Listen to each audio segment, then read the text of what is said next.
মির্জা সায়ান মুগ্ধ লেখিকা জান্নাতুল ফেরদৌস মিথিলা পর্ব ১৯। নিস্তব্ধতায় মোড়ানো কক্ষটি আপাতত যা ব্যবহৃত হচ্ছে আইসিইউ হিসেবে। চারিদিকে মেশিনের বিপ বিপ শব্দ। বিছানায় চিত হয়ে নিস্তেজ আকারে পড়ে আছে মাহি। নাক মুখ বরাবর অক্সিজেন মাস্ক, ঠোঁট দুটো কেমন ফ্যাকাশে রং ধারণ করেছে। বুকের ওঠানামার গতি বেশ ধীর তার। কয়েকজনের চিন্তিত দৃষ্টি আপাতত মেয়েটার মুখ পানেই নিবদ্ধ। ডক্টর মিয়ানের হাতে একখানা রিপোর্ট পেপার, তার কপালখানা কুঁচকে রাখা, সেই সাথে নিজের ঠোঁটের চামড়ায় বসানো উপরিভাগের কটা দাঁত। আধবুড়ো ফরাসি লোকটার চোখে মুখে সে কি দুশ্চিন্তা। তিনি খানিকক্ষণ গম্ভীর থেকে আওড়ালেন, স্টেন্স, এত কম বয়সী একটা মেয়ের কিনা ড্রাগ ওভারডোজের সাথে ফাইট করছে। What the hell is this? She is suffering with drug overdose sedative. I don't think so সে বাঁচবে। মুহূর্তেই মাথায় বোধহয় আকাশ ভেঙে পড়ল সকলের। মনের কোণে ছড়িয়ে গেল একরাশ ভয়। মেয়েটার জ্ঞান না ফিরলে তারা কি আর বাঁচবে?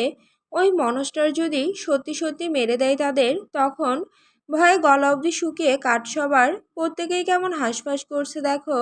দামিয়ান কিয়ৎক্ষণ চুপ থেকে আচমকায় কেমন মেকি ভালো মানুষের ভাবস্রোত ধরল। ভিড়ের মধ্য থেকে দু কদম এগিয়ে এসে উকুন মেরে বলে উঠল, ঠিক আছে ডক্টর মিয়ান, মেয়েটার অবস্থা যেহেতু খুব ক্রিটিক্যাল, সেক্ষেত্রে আর রিস্ক নেওয়া ঠিক হবে না। আপনি বরং মনস্টারকে সবটা জানিয়ে দিন। এহেন কথায় যার পরনায় হকচকিয়ে উঠলেন মিয়ান। বিস্ফোরিত দৃষ্টিতে তাকালেন দামিয়ানের পানে। কপালে গোটা কতক রাগী ভাঁজ টেনে দাঁত খিচে শুধালেন, এভাবে না বলে তুমি না হয় সরাসরি বলতে। ডক্টর মিয়ান, আপনি মরে যান, কেন আমার বলির পাঠা বানানোর জন্য অমন ওত পেতে রয়েছেন দামিয়ান? আমি এখনো বেঁচে আছি, সেটা কি আপনার সহ্য হচ্ছে না? মিয়ানের তেতে ওঠা কণ্ঠে মুখ টিপে হাসতে বাকিরা। ওদিকে দামিয়ান মুখ ঘুরিয়েছে অন্যত্র। আধবুড়ো মহাশয় হাসতেন কিনা কে জানে। মিয়ান থামলেন কিছুক্ষণের মধ্যেই। ঘাড় বাঁকিয়ে ফের মাহির মুখ পানে তাকিয়ে থেকে গম্ভীর হলেন কেমন। এক হাতে কপাল চুলকে দুশ্চিন্তায় আওড়ালেন, মেয়েটার সেন্স না ফিরলে আমরা বাঁচব কিনা সন্দেহ। সো আই থিঙ্ক আমাদের শেষবারের মতো একটা রিস্ক নেওয়া উচিত। কি বলেন সবাই? সবাই মোটামুটি সায় জানালেন মিয়ানের প্রস্তাবে। তবে দামিয়ান রইলেন কাঠ হয়ে। হাসি খুশি লোকটার মুখাবয়ব শক্ত এই মুহূর্তে। তিনি বোধহয় আনমনে ভাবছেন কিছু। মিয়ান সেদিকে পাত্তা দিলেন না। জুনিয়র চিকিৎসককে উদ্দেশ্য করে আদেশ ছুড়লেন, অ্যান্টিডোট শুরু করুন, তবে খেয়াল রাখবেন সবটা যেন একদম ধীরে ধীরে এগোয়। আগে পেশেন্টের বডি রিয়াক্ট দেখে নেই, তারপর বাকিটা করব। জুনিয়র ডক্টর আদেশ মোতাবেক কাজে লেগে গেলেন। তক্ষুনি এগিয়ে এসে অ্যান্টিডোট শুরু করলেন। আরেকজন ডাক্তার ততক্ষণে স্যালাইন চেক করছেন। এক হাতে আইভি ফ্লুইডের মাত্রা বাড়িয়ে দিয়ে জানালেন, all set sir. Doctor Mian এবার ফের নামলেন যুদ্ধক্ষেত্রে। বাঁ হাতের কবজি উল্টে ঘড়িটার পানে নজর রাখলেন খানিকক্ষণ। যেই না মিনিটের কাঁটা দুবার ঘুরল, অমনি মনিটরের স্ক্রিনে দৃশ্যমান লাইনগুলো কেমন অস্বাভাবিক হয়ে উঠল। শব্দ পরিবর্তিত হয়ে শোনালো, বিপ বিপ বিপ। ডক্টররা ঘাবড়ে গেলেন কেমন। পাশ থেকে জুনিয়র ডক্টর তখনই চেঁচিয়ে উঠে বললেন, স্যার, পেশেন্টের শ্বাস প্রশ্বাস কমে যাচ্ছে। দামিয়ান আর দেরি করলেন না এবার। এতক্ষণ নীরব দর্শকের ভূমিকা পালন করলেও এবার কেমন নিজে থেকে ডক্টর হায়ার হাতে অ্যাম্বু ব্যাগ ধরিয়ে দিয়ে বলে উঠলেন, অক্সিজেন বাড়াও। জুনিয়র তাই করলেন। অক্সিজেনের মাত্রা বাড়িয়ে দিলেন অনেকটাই। ডক্টর হায়া দ্রুত অ্যাম্বু ব্যাগ চাপতে লাগলেন। মেয়েটার নিঃশ্বাস আটকে আটকে যাচ্ছে কেমন। বুকটা একবার উঁচুতে উঠছে তো আরেকবার নিচুতে। হায়া বোধহয় কেঁদেই ফেলবেন এখন।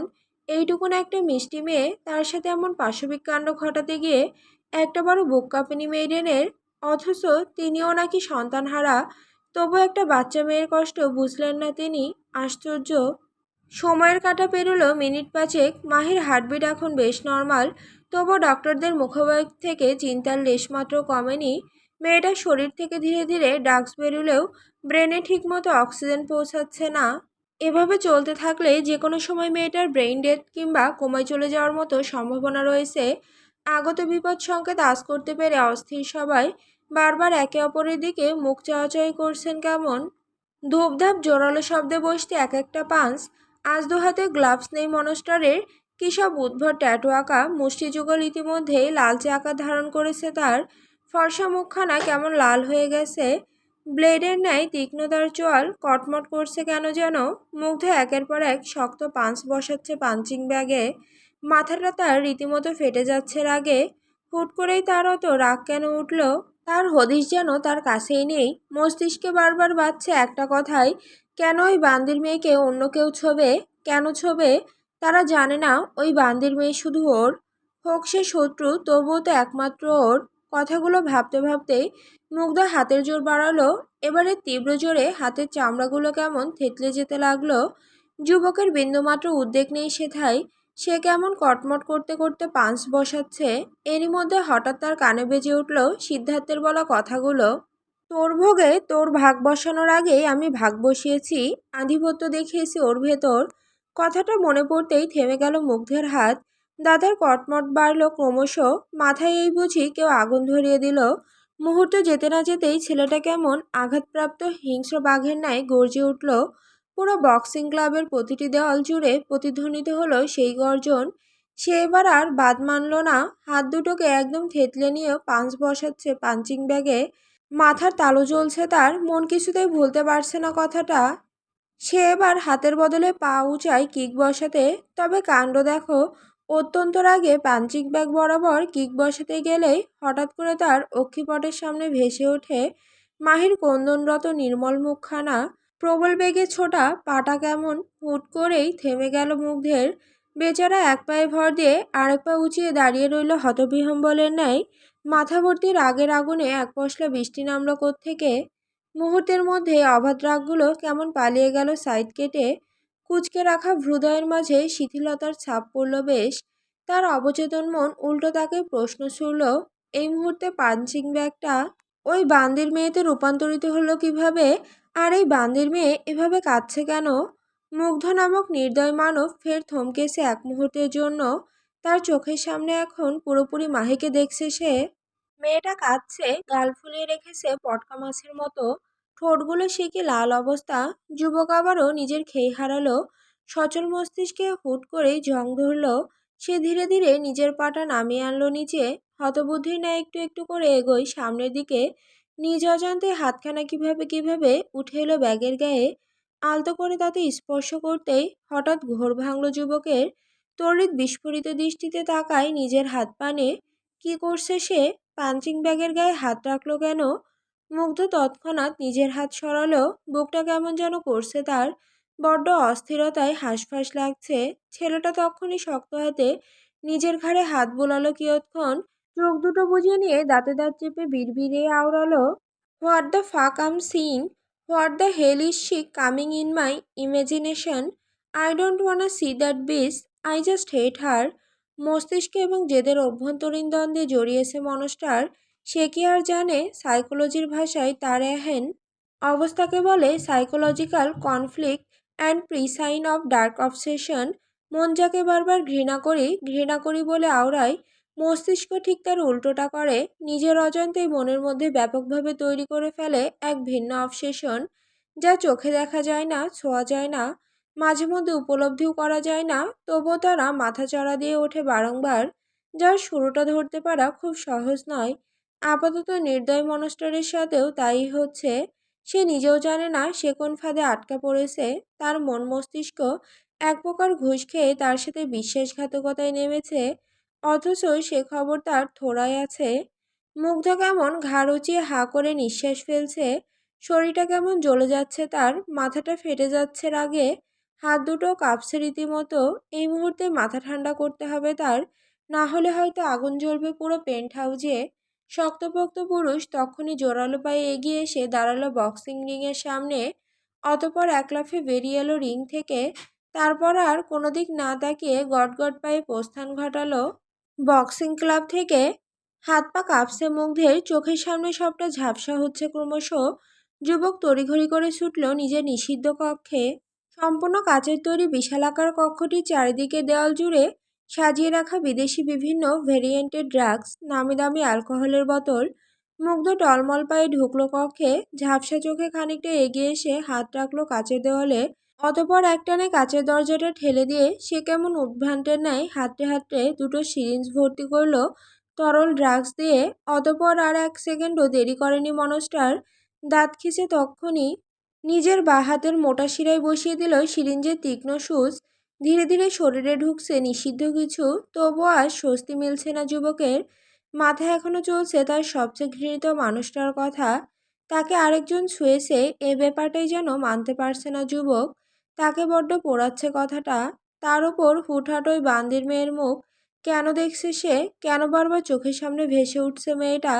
উত্তর পাচ্ছে না যুবক। হাতে দুটো তরল ভর্তি সিরিঞ্জ একে একে শরীরে পুশ করেও ঠান্ডা হচ্ছে না তার উপচে পড়া রাগ। বাদবাকি সময় এটুকুতেই শরীর শিথিল হয় তার। তবে আজ মস্তিষ্ক তার এখনো সচল। ভাবছে মেয়েটার কথা, চোখের সামনে ভেসে উঠছে মেয়েটার হাসি। হ্যাঁ হ্যাঁ, ওই তো দেখতে পাচ্ছে মুগ্ধ। মেয়েটা কেমন খিলখিল করে হাসছে। সিট তাকে গভীরভাবে ছুঁয়ে দিচ্ছে। আর সে তো কত খুশি। মুগ্ধের সহ্য হচ্ছে না এহেন দৃশ্য। বরাবরের ন্যায় গুরুগম্ভীর থাকা Rushdie king the shadow monster আজ বেপরোয়া হয়েছে। হিংস্র বাঘের ন্যায় গর্জন তুলে নিজের মাথা বরাবর নিজেই জোরালো থাপ্পড় বসাচ্ছে একে একে। পাগলের ন্যায় বলছে, আসবি না আমার সামনে ইউ স্লাট। আসবি না তুই আমার সামনে, মেরে ফেলবো তোকে আমি। আই সোয়ার আমি তোকে মেরে ফেলবো। হুম হুম। এত কিছু বলেও মুগ্ধ শান্ত হতে পারল না। উন্মাদ ছেলে তখনই ছুটে গিয়ে ড্রয়ার থেকে দুটো সফেদ পাউডারের প্যাকেট নিয়ে এসে টেবিলের সামনে বসলো। তড়িঘড়ি করে টেবিলের গায়ে একটু পাউডার ছিটিয়ে নাক দিয়ে টেনে নিল সবটা। এটাও যে মারাত্মক নেশা জাতীয় দ্রব্য তাতে বিলকুল সন্দেহ নেই। মনস্টারের নিঃশ্বাস টানার গতি বাড়লেও মস্তিষ্ক পাগল করে ফেলছে তাকে। মনের কোনো এক জায়গা থেকে বারবার কিছু একটা চিৎকার দিয়ে বলছে, এখন চুপ করে আছিস কেন তুই? যে ছেলে তোর শিকারে হাত দিয়েছে তাকে প্রাড়া এবং সাইকের পেটে চালান করলি, কিন্তু যেই মেয়ে তোর শিকার হওয়া সত্ত্বেও অন্যজনের হয়েছে তাকে কিছু করবি না? ওকে কেন বাঁচিয়ে রেখেছিস এখনো? কেন বাঁচিয়ে রাখলি ওর মতো নষ্ট মেয়েকে? নাকি তুই সত্যি সত্যি ওকে পছন্দ করা শুরু করলি? পছন্দের কথা কানে বাজতেই কটমটিয়ে ওঠে মুগ্ধ।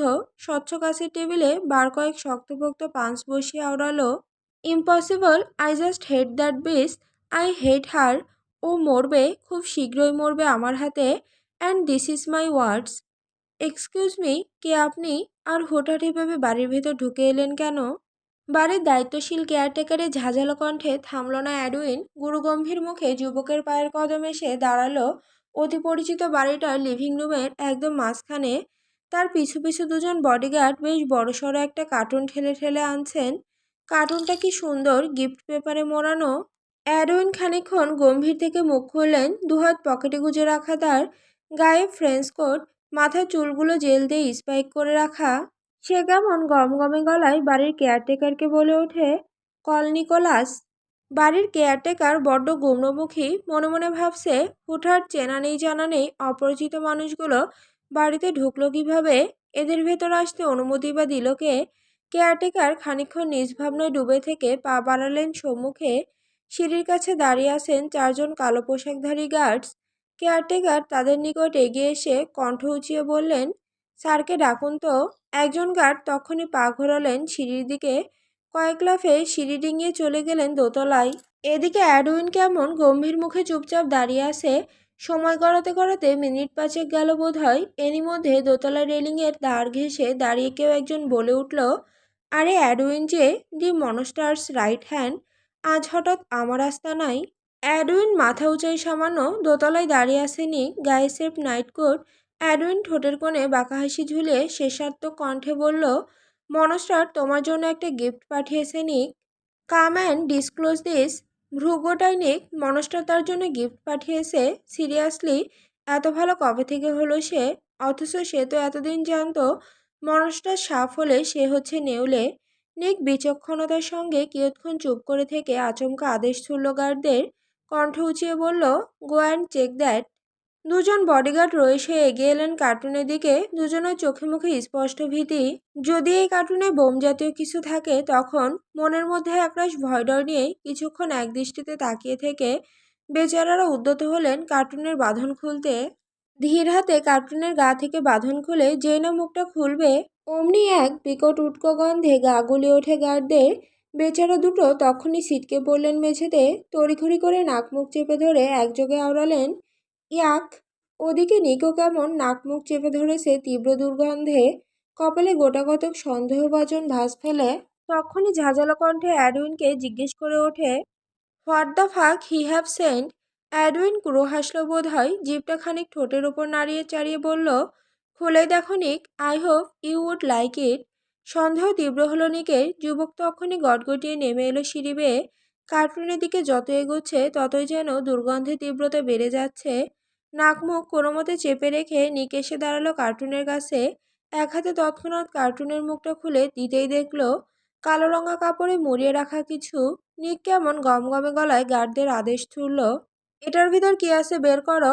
গার্ডদের আর কিবা করার আছে, মনিবের আদেশ বলে কথা। শত গা গুলিয়ে উঠলেও খুলতে তো হবেই। গার্ড দুজন কোনো মতে নিজেদের নিঃশ্বাস আটকে রেখে হাত বাড়ায় কার্টুনের ভেতর। মোটা মোটা দুটো গোলাকার বস্তু হাতে নিতে আঠালো কিছু হাতে ঠেকলো তাদের। তড়িঘড়ি করে বস্তু দুটো হাতে তুলে নিকের সামনে ধরতেই নিক মুখ ঘোরায় অন্যত্র, ইশারায় বোঝায় কাপড় সরাতে। যেই কথা সেই কাজ। গার্ড দুজন তখনই কাপড় সরালেন বস্তু দুটোর গা থেকে। আরও অমনি ভয়ে শিরদাঁড়া অবধি কেঁপে উঠল সবার। গার্ড দুজন আর ধৈর্য ধরে রাখতে পারলেন না। বস্তু দুটো হাতে রেখেই মুখ ভরে বমি করে দিলেন বেচারা দুটো। সম্মুখে দাঁড়িয়ে থাকা নিক নাক সিটকে ঘাড় ঘোরাতেই চোখের সামনে যা দেখলো তাতে ছেলেটা কেমন হাঁ হয়ে গেল। গার্ডদের হাতে দুটো মাথা, একটা সিরের আর একটা ইরার। কি বিধ্বস্ত তাদের মুখ, কপালে গভীর ক্ষত করে লিখে রাখা a simple gift from Rushdie king to Nicholas. Nick ভরকায় তড়িৎ বিস্ফোরিত দৃষ্টিতে তাকায় অ্যাডউইনের পানে। অ্যাডউইন কেমন কুড়ো চোখে তাকিয়ে আছে। ঠোঁটের কোণে তার খেলছে এক চিলতে বাঁকা হাসির রেশ। সে কেমন শান্ত কণ্ঠে আওড়ালে, এখনো সময় আছে, শুধরে যাও নিক।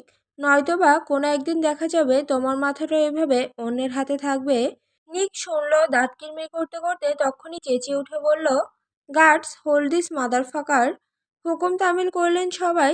এক ডাকে কোত্থেকে সব ছুটে এসে গান পয়েন্ট করলো অ্যাডউইনের মাথা বরাবর। অথচ অ্যাডউইনের মুখবয়বে নেই বিন্দুমাত্র বিচলিত ভাবসাব। যুবক কেমন শান্ত হেসে নিজের চোখ থেকে নীল রঙা চশমাটা খুলে নিল এক হাতে। আঙুলের ভাঁজে চশমাটা গুছিয়ে নিয়ে তাচ্ছিলের সুরে শুধালো, ওহ নিক, stop this kind of bullshit. তুমি নিজেও জানো একদিকে আমার গায়ে সামান্যতম আঁচড় পড়লে অন্যদিকে তোমার পুরো সাম্রাজ্য গুড়িয়ে দেবে মনস্টার। তাও আবার এক চুটকিতে। এত কিছু জেনেও এহেন বোকামি।